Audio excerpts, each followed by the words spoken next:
talk about Satya Truthfulness, and we're going to bring in some X-Files, Star Wars, and we'll see who else slips in there.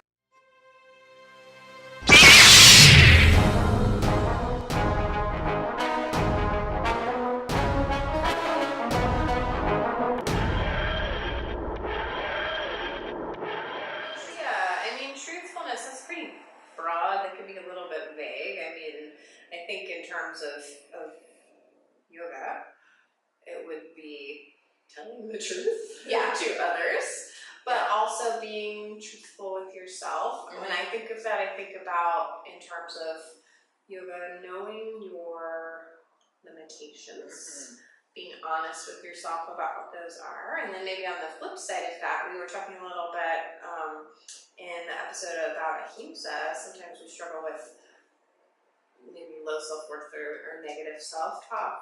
Being more truthful even in how we think about ourselves or how we talk to ourselves. So maybe like questioning some of those negative thoughts or feelings with actual facts. Yeah, and that's a good point. I think one of the challenges that so close to me. One of the challenges that you can put on yourself is, instead of saying something negative, think about the reality of the thing. So for example, like instead of I'm fat, think about, well, my pants feel different. Why do they feel different? Like get to the root of the real thing instead of like this vague negative statement.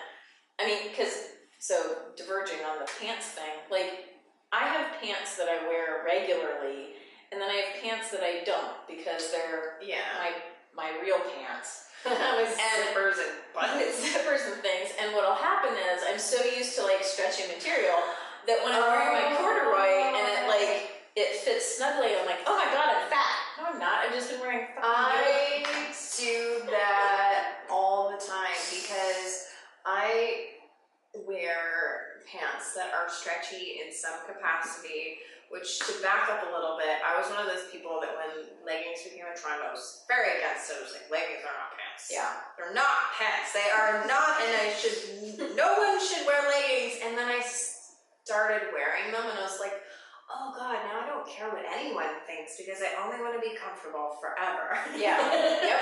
So when I wore, so it was Wednesday for work, they were like, we can wear jeans, which I'm always like, I don't want to wear jeans. I like getting somewhere comfortable, but I wore jeans and I was like, I know, right? Button the zipper, and I do the same thing where it's like if I'm not used to them and they're not stretchy, they don't have that give. I'm just like, my brain goes, whoa, gain weight. Like, what evidence is there? Yeah, you can go back to cognitive behavioral therapy again. What evidence do I have to support this fact? So in terms of truthfulness, I think this is a really good one because there are some messages out there, even in yoga, where you should just always think positive thoughts, that everything should be positive, replace negative with positive, and I don't think that's being truthful. I agree. I think that, and I've said this before, I don't remember which episode or what we were talking about, but the idea that our brains are wired to find the negative things pretty much to keep us alive. Yeah, right. So, like, that's gonna kill me. Yeah. That's not negative, that's just a fact. Yeah. So we're not wired to just shove positivity in there if we don't believe it. So if the thought is, I feel fat, what are the facts? Right.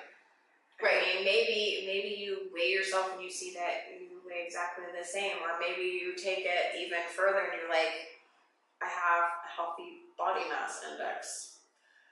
My pants were accidentally put in the dryer for too long, which is a problem. That is a big problem for me. I've ruined many pairs of pants or shorts, especially shorts. Yeah. So the truthfulness as like the antidote to the negativity. So rather than just going, everything's perfect, everything's great, I'm a supermodel, I'm 6 feet tall and I weigh 100 pounds. Yeah. Throw some truth at your brain, see what happens. And I think also one of the things that this is sort of one of my mental practices in a yoga sphere is even the idea of saying that something is positive versus negative or good versus bad, like there's truth, and then for me, there are things that are true, and then things that are lies, maybe lies that I tell myself, or whatever. And so, you know, there may be days when I feel gross, where I feel like, you know, today, for example, like the weather is not what I expected it to be. And so, you know, I felt a little bit low, so I drank more caffeine and felt better. But the thing is that why does that have to be a negative feeling? Why does that have to be, you know, or me feeling upset about something or anger? Things that usually we say, this is good, this is bad.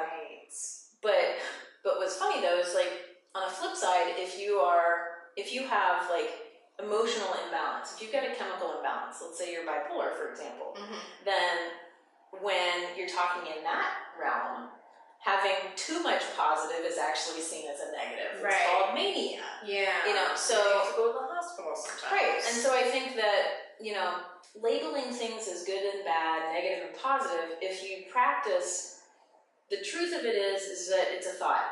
This is an emotion. Right. What is the emotion? It's anger. It doesn't necessarily have to be bad or good. It just is. Right. And our feelings and our emotions, while we feel them, they're not facts. Right. We can change how we feel based on how we think. So to be able to put things in, to try to categorize things in that way is completely throwing out the whole idea of truthfulness. Right. And we kind of can't help it. I mean, we can help it, we can work on it, but our knee-jerk reaction is not to assess the situation for fact, usually. That's why I think, you know, your gut reaction or your knee-jerk reaction. We tend to latch onto that a hell of a lot quicker than if we were to stop and assess the situation and see what is actually happening. So if we're in a yoga class, say we think that we should be able to fold perfectly into our forward bend, but we're not. So we label negatively. We say, I'm bad, I'm not good at this. Maybe I'm bad at yoga. So what is the truth in that moment? The truth in that moment might be a billion things. Right. You went running, or you did a thing, you had too much wine the night before, you didn't have enough water, you know, and therefore your bone structure could have some part in this as well. And because you are not focusing on the truth of, maybe I'm in this pose, how does it actually feel? You're missing out on a lot. Yeah. So while we're trying to label things, we're missing out on what's actually happening, which, you know, 9 times out of 10 could be way better than what we're labeling. Yeah. And one of the aspects, I'm going to bring this up to sort of slide us into what we were going to bring in from the nerd side of the world. Your true self, the truth about who you are, and going along with what you just said about, like, well, maybe your bone structure. I mean, here's the thing, like, for most of my life, well, no, I don't want to say most of my life. For a lot of my life, I got down on myself because I couldn't look like the models in 17 magazine. Oh, that was my whole, that was my whole high school experience. Yeah, and then that magazine just ruined my life for 4 years. The only positive thing about 17 magazine is that Mila Jovovich was on the cover once. She and I are the same age, and so I absolutely love Mila Jovovich. Resident Evil. There were a lot of cool actresses and actors that ended up. Yes, and like, she's one of the most real people, one of the most real actors. I love her to death. But so for the longest time, I had this body image issue. I still kind of do, I'll be honest. But the fact is that I am 5'4", and my sort of natural settling weight at this point in my life is like 135. And there is no way that I'm going to be the 5'8" that I want to be. It just isn't going to happen. Right. I'm past my growth spurt, well past it. And, you know, they're just facts that it will serve me better to just finally accept myself and say, look, Burg, this is how you are. Right. How do you feel good? And, you know, so there's a little bit of santosha, a little bit of contentment there. And just being honest with, I have an athletic body. Right. And therefore, if I really want, I can't have my cake and eat it too. Like, I want to be able to run and do really strong things. But I also really want to be able to fit in those, like, boyish pants that, you know. Right. But I have hips, I have a butt. Like, That's, I can't have both things. that's, And I love food, so I can't be anorexic. So. right. That's definitely been a thing for me over the years as well. 'Cause I am 5'2". I am very short, and I like to do things that create strength and require strength. And there have been a lot of times where I have this idea of how I should look, and it doesn't match up with the truth of what I really want or what my goals even are. Right. So if my goals are to become stronger and be stronger physically, why would I want to do things to look a way that doesn't support that? So it took a long time, and I still struggle with that, but the truth of what I want and being true to myself means that maybe I don't look a certain way. Mm-hmm. So, and I can't make myself grow any taller. I think I stopped growing in like 6th grade. I was just gonna say, I've been the same body since 6th grade. Yeah, I've been roughly the same size for a really, really long time. But there's always still, I think humans are really good at this, and they're tricking ourselves into thinking that somehow we're gonna get this thing, kind of like our mortality too, we're gonna live forever. Yeah. We're gonna somehow get to the perfect height, whatever, and we're just completely deluding ourselves the whole time, so we're not being true to ourselves. So to kind of think back on the nerd side of things, we were talking about Luna Lovegood. Oh my gosh. Great example of being true to yourself she is, and being honest about who you are. And then a little bit in there too of Santosha as well, to just say this is who I am. And that's pretty great too. Yeah. I mean, I think she is a very confident character as well. I mean, they kind of play her off as like maybe a little bit ditzy, like she doesn't understand what's going on. Oh, but she knows more than she does. She does, and she is being true to herself. Mm-hmm. And some people think she's super weird and they don't want to be around her, but... And that's their loss. I mean, you know, and that's the thing. Like, so, with Luna, one of the things that I really loved about her is that she was, I mean, I'm going to say feminine, but that's not really, I mean, she's soft. She's like a fairy. Yeah. You know, like if she had wings, that would just be like, oh, sure, Luna's got wings. Yeah. You know? But she's very soft spoken, and I think honestly, like, if they were to have put her maybe in slightly different clothes, then her whole character would more have been like really deep and like, like I can, you know, don't you see these dead horses too? What are those things, the thestrals? But right, she could see them. She could see all kinds of things that other people couldn't. And which also sort of reminds me of Lydia from Beetlejuice. Like, Lydia, I am strange and unusual, so she can see the dead people. Yeah. She's being so true to herself with her crunchy little bangs. Yes! I mean, and how many dressing like she's going to a funeral every day. Goth girls grew out of Beetlejuice, but I just within the last 2 weeks rewatched Beetlejuice, and it's still, I love it. Still, it holds up. Was really good. Yeah, and you know, and so then we were also talking about Finn, who, you know, decided like the beginning of. Okay, I love Force Awakens. I absolutely love it, and I love the beginning, all of it. But the part where like he's. You know, they're going to kill all these villagers and all these things. He's just looking around. He's like, looking around like, right. Yeah, I don't like this. Yeah. And it's fun. It's amazing to me how subtle that whole scene. Like, he didn't have to have any internal dialogue. You don't see his face. No, you see the blood on his helmet. So we know that this is him. Like, they've marked him. But then he just looks around, and then he like doesn't shoot. Mm-hmm. Phasma sort of sees him not shoot, and he's just like, I can't do this. Right. And he gets the hell out of there.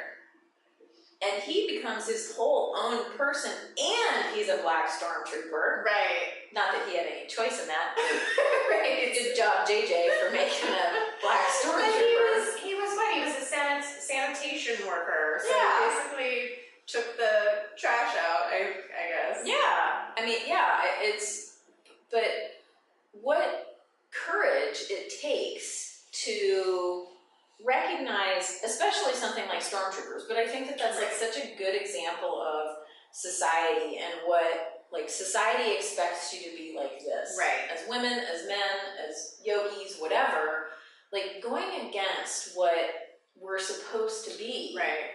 It's courageous, it's hard, it's scary, but I mean, do you remember a moment when you made a choice to finally be more like yourself, to do what you wanted to do? Oh, totally.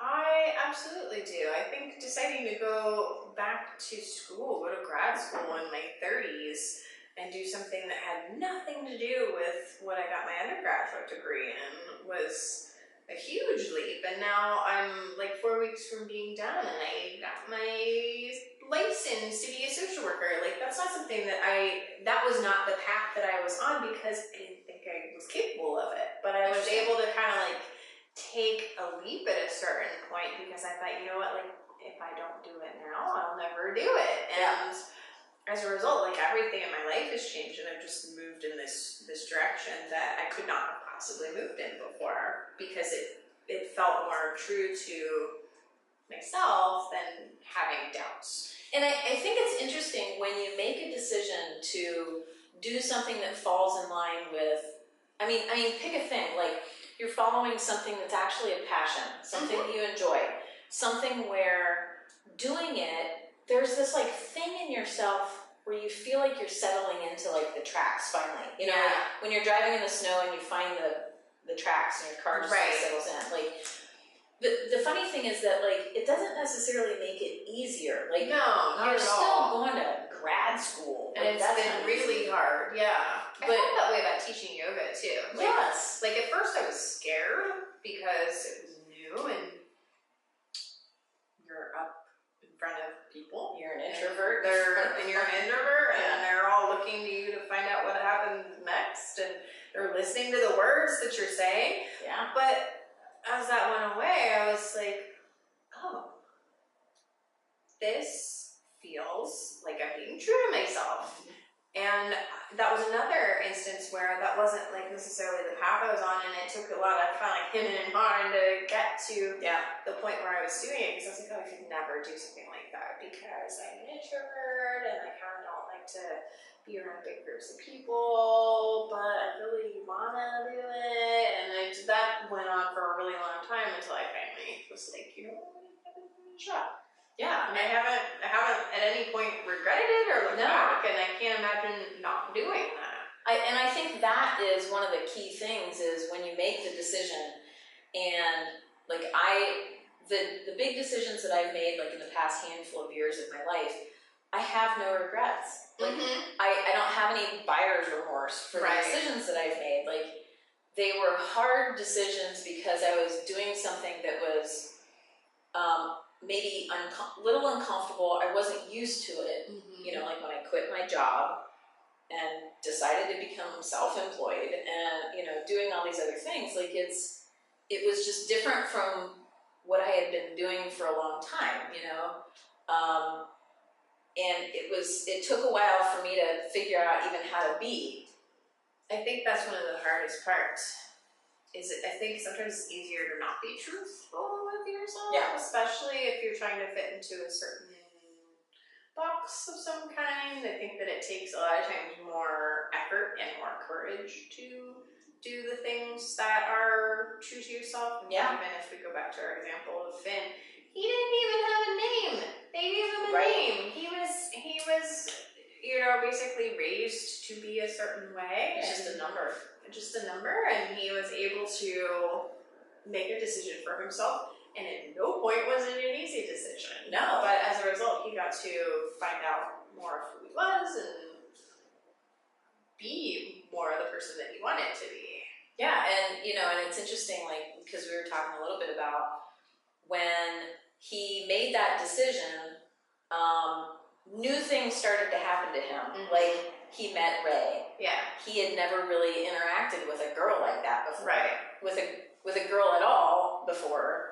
Well, I mean, we don't know how he interacted with any of the female stormtroopers, because we know that there were some. Right. There are some. But so he had this new experience, and he was like, oh, I don't know, do I feel something for her? Like, what's happening with my heart? Yeah. And then she's like, no, I gotta go jack you. And so he's like, okay, I guess this isn't a love situation. Yeah. So, but like, you try things on. You're like, okay, this is something new. What am I gonna do with this? I'm gonna fumble with it for a second. Right. And then, because I remember, like, when I first started teaching, like, it was pretty awkward. It's scary. Yeah, it was. Unless you're like a natural extrovert and you love talking to large groups of people, it was terrifying. Now I don't care. No. I could talk to a room full of strangers because I'm in control of the situation. It's true. And I know what's happening and I know what I'm doing. So.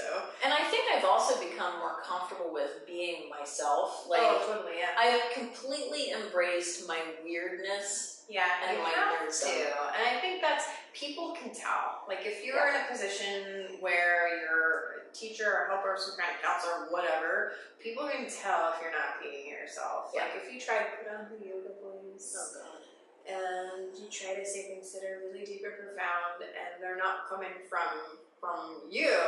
Yeah, it's creepy and weird. Most people, unless that's what they really want, which I know there are people that they really want that so bad, they're gonna see through it. Yeah. And it's gonna be off-putting in some way. I mean, I've experienced it, I'm sure everybody's experienced it. You end up in a yoga class and the teacher, it's almost like they're putting on the performance of a yoga teacher. Yeah. Which I think we all have to, if you're a yoga teacher. Yeah, we probably tried it first. We all have to do it a little bit to figure it out. Yeah. Right. Yeah, because I think that there's, like, you're trying to find what's my calm voice or what's my whatever. I mean, I do find myself, I probably talk too loud in classes sometimes, I'll be honest. Sorry, everybody. But I think part of it is I feel like people aren't listening to me because they're not doing what I just said, so I'm going to say it louder.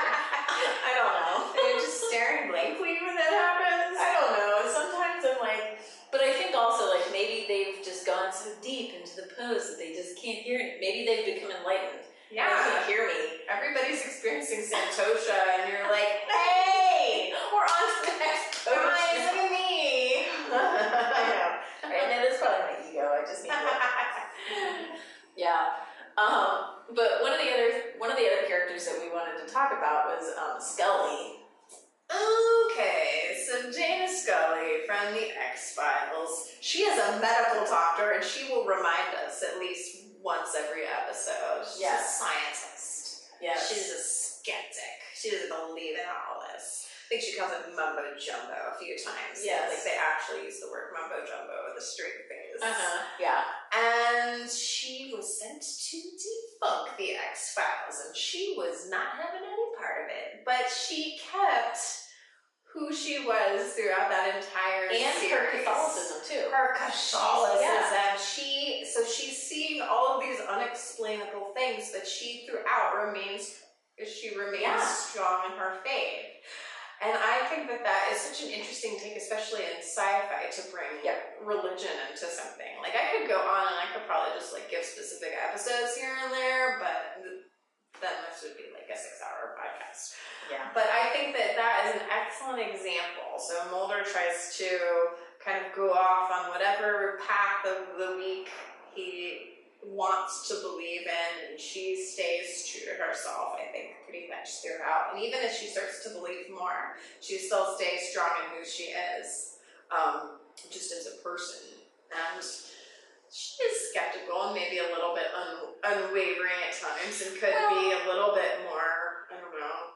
But she's looking for, it's interesting though, because talking about the truth, I mean, the whole thing of the X-Files is the truth is out there. Yeah. I want to believe and all of that, and they both have their own truths. I think it's interesting, like Mulder, he's like, well, this is the truth of what somebody said happened, right? Yeah. So this is the experience something happened with like this weird monster, Right. whatever. So there's the truth of the experience, and then there's the truth that Scully sort of finds, which is like, okay, yeah, but this chemical thing happened, or Right. this whatever. So It can be explained. yeah. But the truth, like, you know, the scientific truth, and I think it's an interesting discussion about religion even, is there is a truth, but that doesn't take away the truth of somebody's experience in the thing. Right. Which, you know, and they both, at the end of most of the shows anyways, they sort of, I don't know that they agree to disagree, but both things are still true. Right. Like, this weird thing happened, and, I mean, maybe there was science that explained it. Right. And I think part of truthfulness and being true to yourself as well is being open to the idea that you might not be right. Yeah. And That's hard. You have to shift everything to accept the actual reality of the situation. Yeah. So I think of, God, what is it, like season 5 or season 6, kind of like around the time of that first movie, where she gets stung by the bee, and the bee has the, the alien DNA, and she doesn't believe, but then she gets captured, essentially, and he has to rescue her, and she sees the ship fly overhead, Yeah. and she finally believes, and she's going back to, you know, everyone else, like, I know what I saw, so she has to shift everything that she believed prior to that point, and she's willing to fight for it at that point. Which is ironic because she's a Catholic. Yeah. And yet, has she ever seen God? Has she ever seen these things? So it's funny, the balance. I think it's interesting that Chris Carter made her Catholic. I know, that she sticks with it throughout. Every episode is, I know what I saw. Yes, and I'm Catholic. And I have blind faith. And yes. Okay. And yes. But I know what I saw. That could be explained with science. Right. I'm going to barge in right here, everyone, and tell you about CS Coffee, our very first sponsor. CS Coffee is 100% Arabica Instant Coffee. They also have 100% compostable packaging, which provides environmentally conscious convenience. This is perfect for the office, the trail, and for fitness. Simply mix it with 16 ounces of hot water to make hot coffee, or you can even blend it with your favorite protein shake. Order online today at csinstant.coffee and use the code TREE at checkout for 20% off. Now, back to Burg and Lauren. You could probably look at nearly every single sci-fi movie.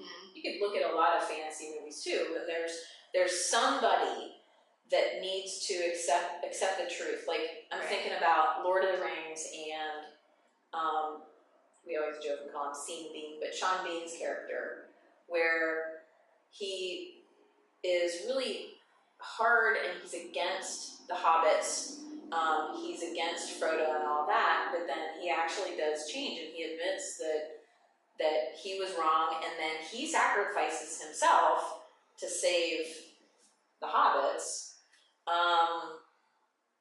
And so I think that we see a lot of times that if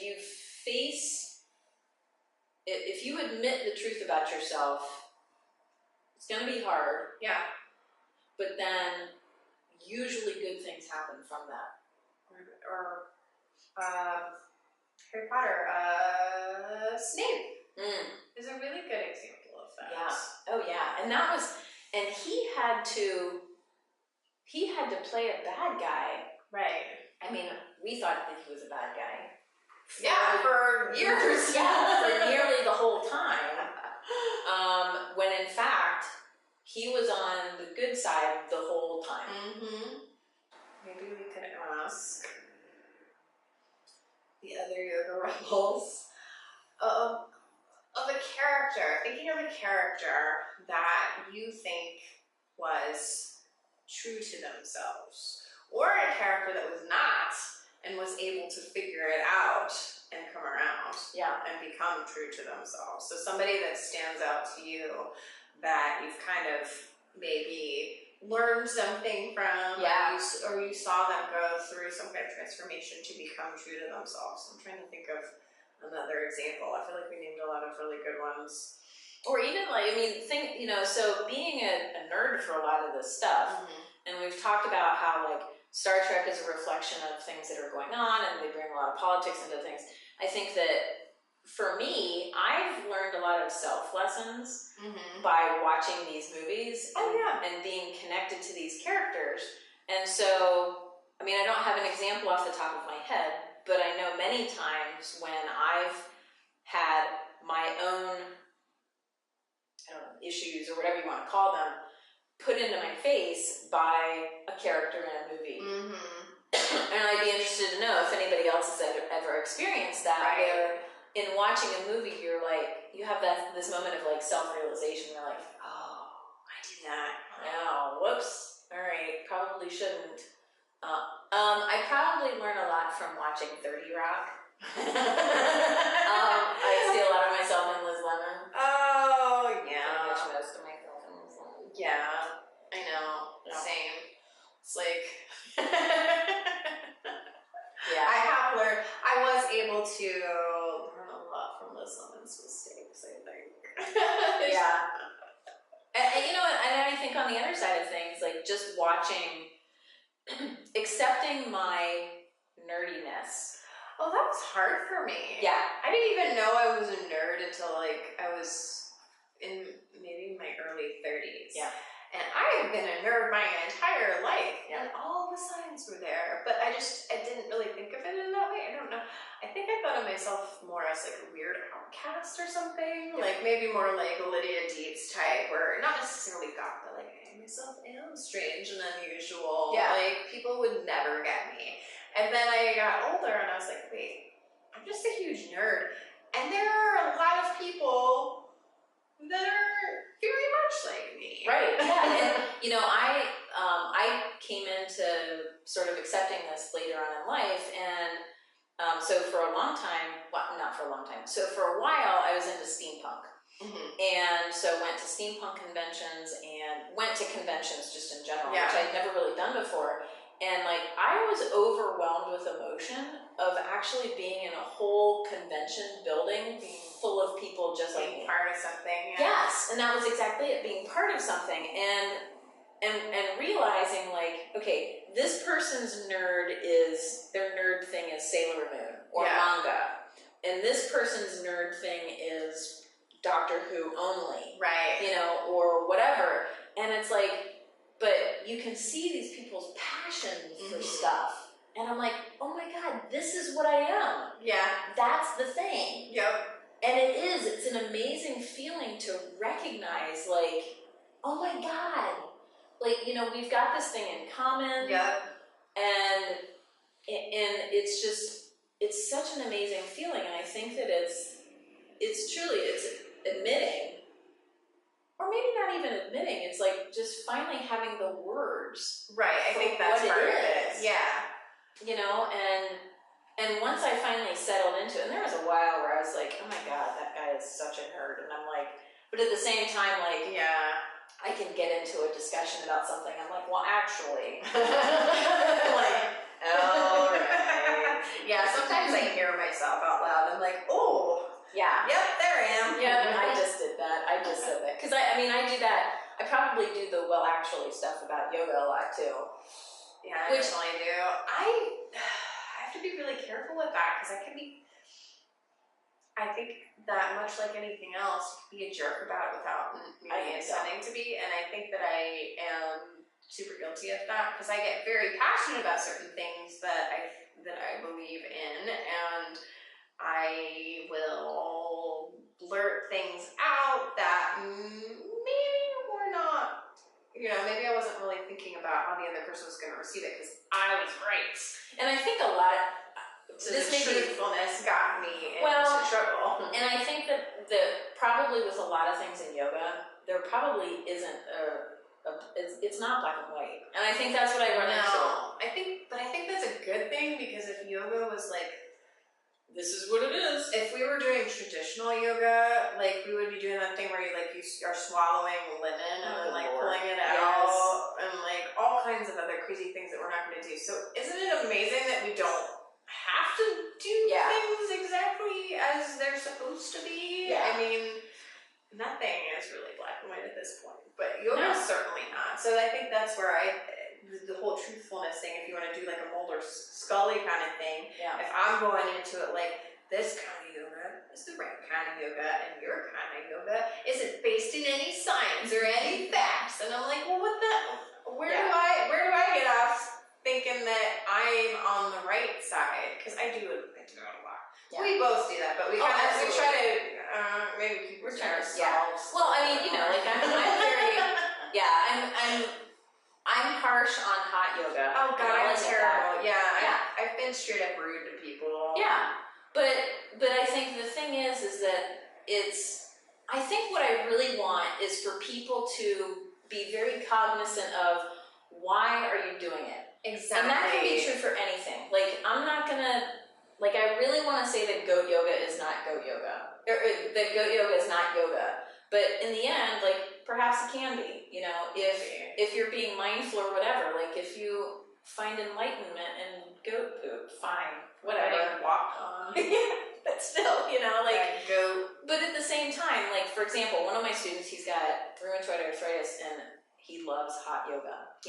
I've heard that too. Because it feels very joint issues and it feels good. Yeah. So here's the thing. Like at the end of the day, number one, like, is it hurting me if people go to hot yoga? No.